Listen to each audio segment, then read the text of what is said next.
Hi, this is Phil and Andy from SkiTalk.com, and let's talk about the Kästle MX83. Dimensions on the MX83 are 126, 83, 112 with a 16.3 meter radius in the 175 that we have here.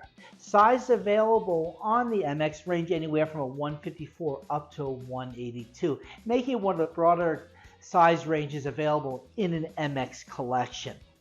Does integrate Kästle's Holotech 3 design, which is the newest incarnation. They've gone through obviously 3 generations of Holotech, and this is the 2nd generation in Kästle MXs in this range. There was originally an 84.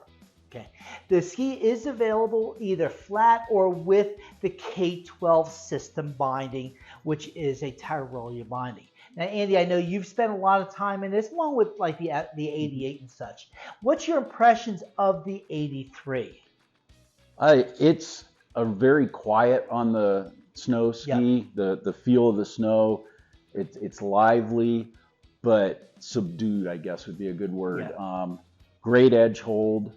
The one thing I did notice, and I've noticed it on several of the other Kästles, the Holotech does give an audible sound to it, which kind of makes sense. It was explained to me. It's like a tuning fork. Yeah. It takes those vibrations from the snow and they do turn into a little bit of sound. It's not obtrusive or anything, but you can hear them, especially on the hard pack.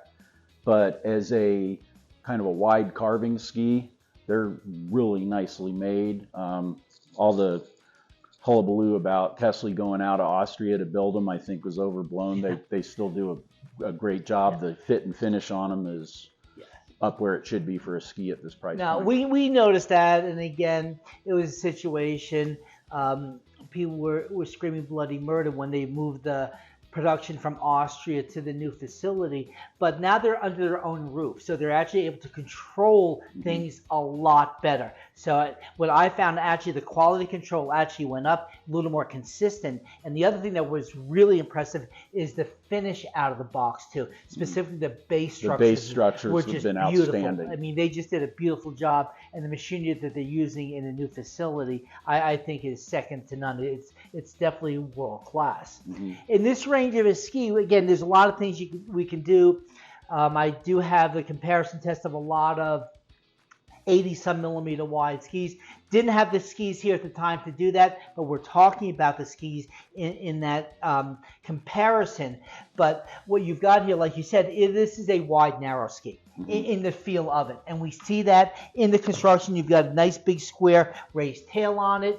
It's a little more gradual in the tip than the previous generation of MXs. And what that really did, and what I really felt it did, was add to a little bit of versatility in that seat. It's not as grabby coming into turns. Right. You can work your way into the turn, but it doesn't demand that you yank into a turn. Right, but that turn's there if you want it. Right. So that's where it really added a lot of versatility to the ski.